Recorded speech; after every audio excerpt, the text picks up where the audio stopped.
Au sommaire de ce savant soir, le président du Faso, le capitaine Ibrahim Traoré, a reçu en audience les chefs d'état-major des armées de l'AES. Ces chefs d'état-major généraux des armées présents à Ouagadougou ont fait le point des conclusions de leur rencontre au président Traoré. On en parle dans un instant. Et puis, Cannes U17 Maroc 2025, le Mali se qualifie pour la finale après avoir battu le Burkina Faso par un score de 2-0. On en parle également. Ce sont les principaux titres de cette édition. Mesdames et messieurs, bonsoir et merci de nous choisir pour vous informer. Je vous l'annonçais en titre. Des chefs d'état-major généraux des armées présents à Ouagadougou ont fait le point de leurs travaux au chef de l'État, le président Ibrahim Traoré. Écoutons le général de division Oumar Diarra, chef d'état-major du Mali. Nous ressortons vraiment très satisfaits et ragaillardis encore par les orientations et les directives qui ont été données par le président. Ça nous donne beaucoup d'ardeur encore dans la mise en œuvre de la force unifiée de l'AES. Ça, c'est vraiment l'objet de la rencontre que nous sommes en train de tenir pratiquement depuis 24 heures à Ouagadougou aussi. On a eu aussi à rendre compte au président de l'examen du protocole additionnel de la force de l'AES et aussi le rétexte des deux opérations Yeroko 1 et Yeroko 2 que nous avons menées dans la zone des 3 frontières et les perspectives des autres opérations qui sont en train de planifier. Et pour dire encore que l'AES marche, la force de l'AES marche, en marge de la rencontre des chefs d'état-major des armées de l'AES à Ouagadougou, présentement depuis 48 heures à Bamako, il y a la rencontre des chefs d'état-major de l'armée de l'air de l'AES qui se tient à Bamako actuellement pour mutualiser les moyens aériens en mesure de défendre notre espace commun. Nous sommes dédiés, nous sommes déterminés et pour rassurer comme quoi la force de l'AES est en train de monter en puissance. Les terroristes changent de mode d'action quotidiennement. Et nous venons de recevoir vraiment des orientations très claires avec le président du Faso. Nous aussi nous montons en puissance et nous nous adaptons à ce mode d'action. Et je puis dire que vraiment la victoire est au bout, au profit des forces de l'AES. Le président du Faso a également reçu hier en audience les lauréats burkinabés de la 29e édition du Festival panafricain du cinéma et de la télévision de Ouagadougou, FESPACO. Cette rencontre a permis aux cinéastes de présenter le trophée au chef de l'État. La synthèse de la rencontre avec Madinatou Ouedraogo. Le président du Faso, capitaine Ibrahim Traoré, a reçu au palais de Koulouba une délégation des lauréats burkinabés de la 29e édition du FESPACO. Parmi eux, figurait Dani Kouyaté, lauréat de l'étalon d'or de Nyininga avec son film Katanga, la danse des scorpions, marquant le 3e sacre du Burkina Faso dans l'histoire du festival, 28 ans après le précédent. Les lauréats ont exprimé leur gratitude au chef de l'État et au ministre de la Culture Gilbert Pengwende Ouedraogo pour leur soutien, soulignant que l'appui institutionnel a été déterminant dans la réalisation de leur œuvre. Le président Ibrahim Traoré a félicité les cinéastes et a insisté sur le rôle du cinéma dans la promotion des valeurs culturelles burkinabées, appelant à des productions éducatives qui reflètent l'identité nationale. Cette audience a mis en lumière l'engagement des autorités burkinabées à soutenir le secteur cinématographique comme vecteur de développement culturel et social. Cinéma toujours, le réalisateur burkinabé Dramane Niessi se penche sur l'une des raisons de la polygamie à travers son nouveau long-métrage Projet de deuxième femme. L'avant-première du film a été projetée hier au ciné Burkina. Germaine Farama nous en dit plus. La polygamie en Afrique retrouve souvent toutes ces raisons. Et le réalisateur Draman Yessi en parle dans son histoire de Lagui et sa femme, un couple qui a vécu plus de 5 ans sans enfant. Pour vaincre la solitude, la femme décide d'entreprendre avec l'accord de son mari. Mais une fois les affaires lancées, Lagui n'a plus droit au plat délicieux de son épouse, qui était plus préoccupée par ses activités commerciales. Lagui se plaignait de toujours manger de la sauce pâte d'arachide, d'où le projet de prendre une seconde femme, titre de ce film qui découle de l'inspiration du réalisateur Draman Yessi. Je t'ai fait venir pour partager avec toi ma volonté de faire de toi ma deuxième femme. La polygamie, c'est un thème qui fait couler beaucoup d'encre de salive. Les gens en parlent, les avis sont divers. Et bon, nous avons eu l'inspiration de vouloir écrire ce film-là pour montrer toutes les facettes de la question. Sinon, nous ne sommes ni contre la polygamie, ni pour. Nous avons fait un travail objectif pour exposer un peu les difficultés et puis ce qui pousse les gens à aller vers la polygamie. Dans le foyer, quelles que soient nos occupations, quel que soit notre rang, on doit s'occuper de l'un de l'autre. Voilà, on se marie pour servir l'autre. Wassia Compaoré, cinéphile, trouve dans ce film de l'humour et des messages d'interpellation à l'endroit des femmes qui relèguent le plus souvent les activités domestiques au second rang. On doit vraiment bien s'occuper de nos maris. En fait, c'est une leçon aussi pour nous les femmes, pour prouver que même si vous avez une occupation à faire, vous devrez au moins s'occuper de votre mari et de vos enfants. C'était intéressant, ça nous a plu. Et ça faisait un peu rire aussi. Et en même temps, c'est une éducation aussi pour nos fils. Ce film de 90 minutes dénonce également le commerce de la drogue. Cette thématique a retenu l'attention des FDS qui étaient mobilisés pour soutenir le réalisateur et encourager les populations à dénoncer les réseaux de vente de drogue. Projet de deuxième femme, ce 4e long métrage du réalisateur Draman Yessi passe au ciné Burkina du 14 au 27 avril. Bonjour Papa Gérard. Oui, bonjour. Il faut parler à votre fils. Qu'est-ce que ce voyou-là a encore fait? Il veut mettre mon grand frère dans la main de drogue. En musique, après plusieurs années d'absence sur la scène musicale, Ibrahim Tapsoba, alias Black Tiger, revient avec un nouveau single dénommé Vaincre ou Vaincre.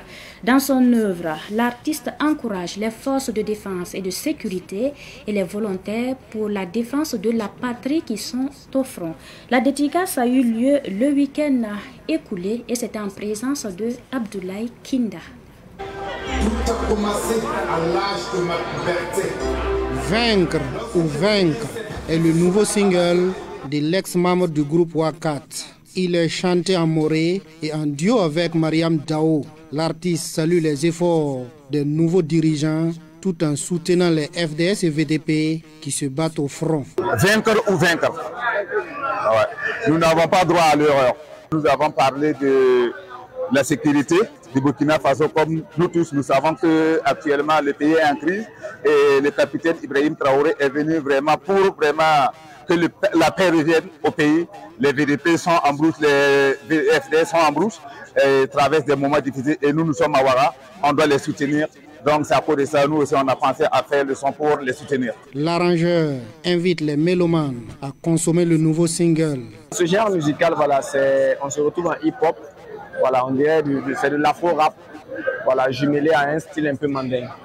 Voilà, donc à travers ces mélodies, on a voulu vraiment s'exprimer dans un autre style, c'est-à-dire moderniser le hip-hop, expanser ça sur un autre genre musical. On a besoin du soutien, de l'accompagnement. Et si parfois ça déraille, on n'est pas sur la ligne, c'est de nous diriger, nous guider et accompagner nos œuvres. Parce qu'en réalité, c'est quoi? Plus vous nous accompagnez, plus nous produisons encore plus. Mais quand il n'y a pas d'accompagnement, par fini, on freine, on ralentit et puis ça fait voir la fierté de notre culture en fait. Pour Black Tiger, les Burkinabés n'ont qu'un seul pays et ils doivent le défendre. L'artiste invite ainsi le peuple burkinabé à soutenir le capitaine Ibrahim Traoré. J'invite la population à vraiment soutenir le capitaine, à travailler pour nous aider, pour que la paix revienne vite dans notre chère patrie. Le premier CD a été vendu à 25 000 francs CFA. Tout autre sujet pour poursuivre cette édition. La division des investigations criminelles de la police nationale a rendu public le 8 avril dernier un cas d'enlèvement d'enfants hors du commun. Un enlèvement et une séquestration qui ont duré 5 à 6 ans à Ouagadougou. La présumée auteur des faits est entre les mains de la justice. Savane Média, qui a connaissance de l'affaire depuis 2019, a reçu la fille et son père dans ses locaux dimanche dernier. Explication de Abdoulaye Kinda et Cynthia Zungrana.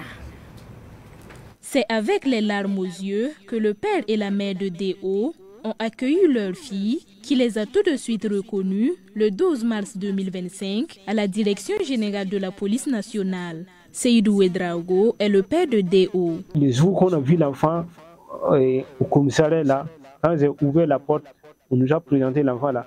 En tout cas, nous deux, on n'a pas pu retenir nos larmes. Ah, vraiment, c'était merveilleux. On ne croyait pas. Quand j'ai ouvert la porte, l'enfant est venu m'attraper. C'est ça qui a fait que les larmes ont coulé. Il s'était perdu de vue le 1er octobre 2019, le jour de la rentrée scolaire, quand Seydou Ouedraogo, le père de D.O., a déposé sa fille à l'école où il l'a inscrite au CP1 à l'âge de 5 ans. C'était le 1er octobre 2019. J'ai amené l'enfant à l'école secondaire de Tampoui pour l'inscrire au CP1. Donc, on l'a inscrit, on a fait l'appel et ils sont rentrés. Donc quand ils sont rentrés, moi je suis parti. À 12h, plus à 11h30, je suis revenu à la sortie des enfants. Quand ils sont sortis, l'enfant n'est pas là.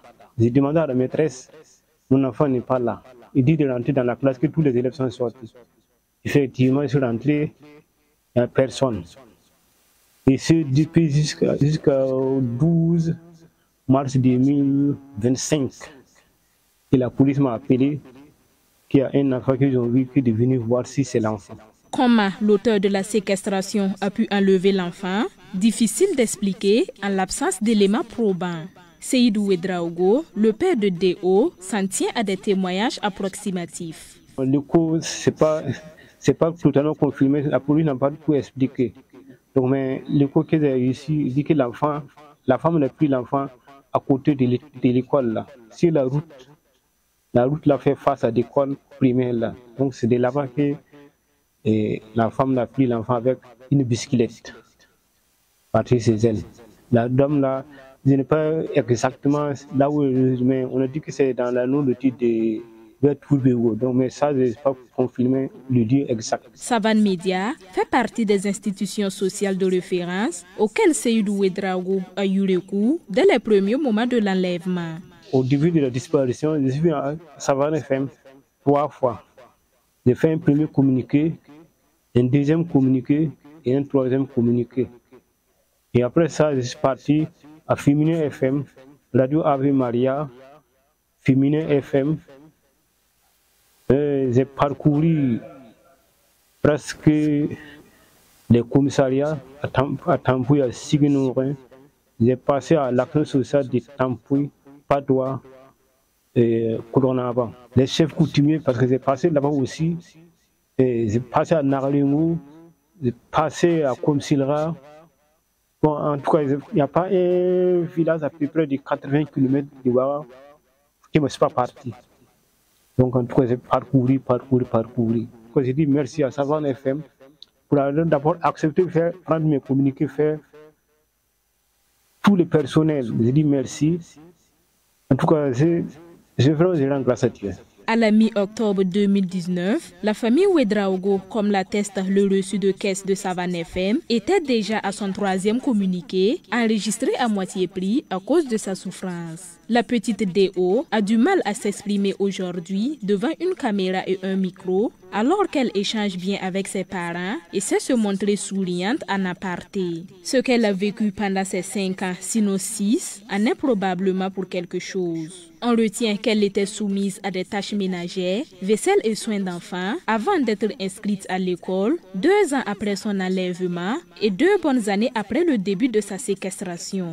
Il a fallu une source anonyme, digne de foi, qui a alerté la police pour que Déo retrouve la voie de son épanouissement à 11 ans. Une leçon de vie à partager partout au Burkina. Entrepreneuriat, une formation qui ouvre la voie à la création d'entreprises, c'est celle que Mitcha Telecom vient de dispenser à 70 jeunes burkinabés. Les uns venus de l'extérieur, les autres de l'intérieur du pays. La formation qui a duré 4 jours a pris fin samedi dernier. Nous en savons plus avec Joseph Kabouré et Cynthia Zungrana. Aruna Yala est venu de Bitou, commune située à environ 250 km de Ouagadougou, pour suivre cette formation de 4 jours de Mitcha Telecom en réparation de téléphones portables. La satisfaction de Aruna Yala s'étend aux 70 autres participants venus d'un peu partout. Je suis venu faire la formation de Mitcha Telecom. Et là, ça fait 4 jours aujourd'hui. Vraiment, je remercie beaucoup à Mitcha Telecom, tout ce qu'elle fait pour nous. 4 jours qu'elle fait ici, c'est qu'on a déjà fait 2 mois dans la réparation de quelque chose de 1 an. Donc oui, ici, déjà, on connaît beaucoup de choses dans les téléphones. Donc je remercie beaucoup les grands patrons, les partenaires, tous les présents de Mitcha Telecom, je remercie beaucoup tout ce qu'ils ont fait pour nous. Et puis comment mettre l'écran, comment mettre le bout de charge, comment on change les plaquettes, comment mettre les batteries, comment le téléphone tombe dans l'eau, comment on fait les notages. Donc on a appris beaucoup de choses. Pour la première fois, Mitcha Telecom a choisi un site qui rend hommage à la presse qui l'accompagne, le siège de Curieux Média. Vraiment, ça fait un motif de satisfaction parce que quand vous voyez des jeunes qui sont venus apprendre comment réparer les téléphones portables, alors nous ne pouvons qu'être vraiment contents. Parce que ça va réduire le chômage au Burkina Faso. Et c'est vraiment ça notre objectif principal.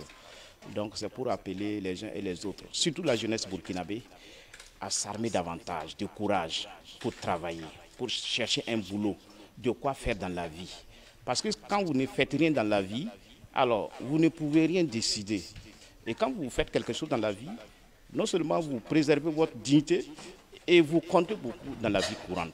Avec cette formation, c'est parti pour la création de nouvelles entreprises et de nouveaux emplois dans un pays où l'oisiveté pousse souvent les jeunes dans la délinquance.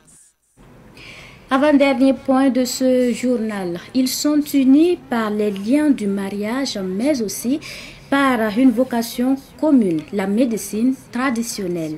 À travers leur structure, Soul Tega Wende Wen Latipda, le couple a organisé une cérémonie d'action de grâce pour dire merci à Dieu pour leurs 11 années d'exercice. La cérémonie s'est tenue dimanche dernier à Boassa, dans l'arrondissement 7 de Ouagadougou.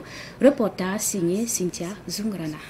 Courses cyclistes, matchs de football sont entre autres les activités qui étaient au menu de la cérémonie d'action de grâce de Soultega Wende Wen Latipda. Objectif, rendre grâce à Dieu pour le bon déroulement de ces activités au cours de l'année 2024 et demander son assistance pour l'année en cours.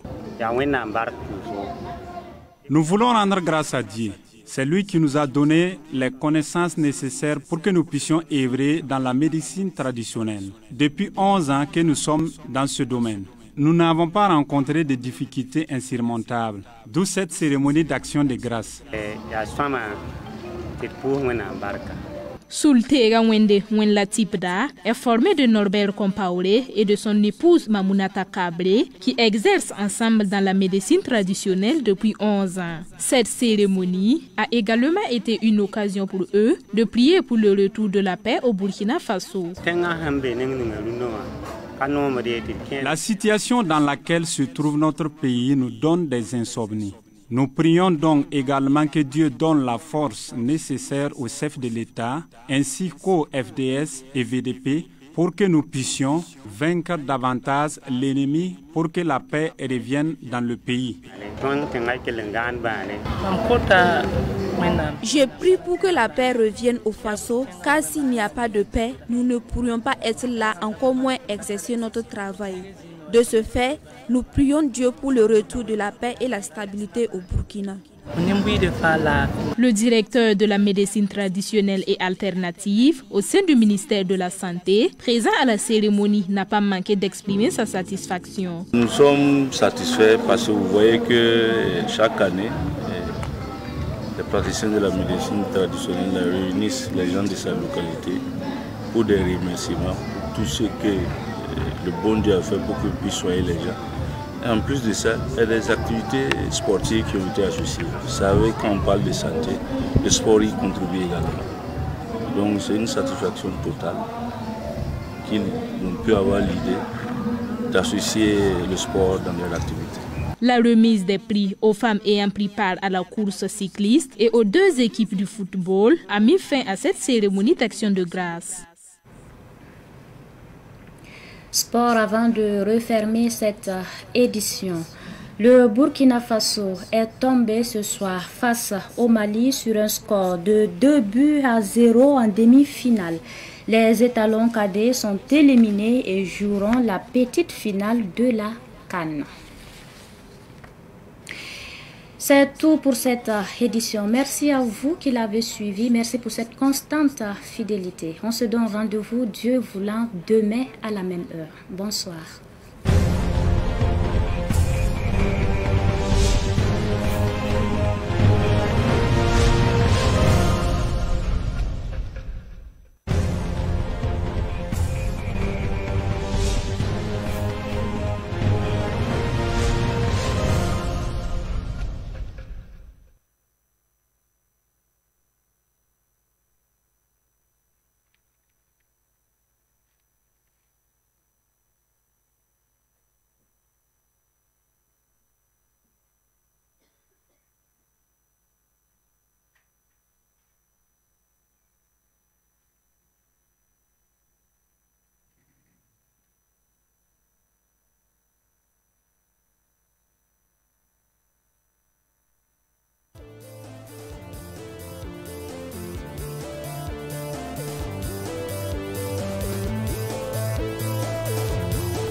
Savan FM radio kanbagawo demsen faramo koroba ka anga tarta foli be aw bele jene sali some kuma kambar nya fe lamin di mama sen kuna ambe foli la ka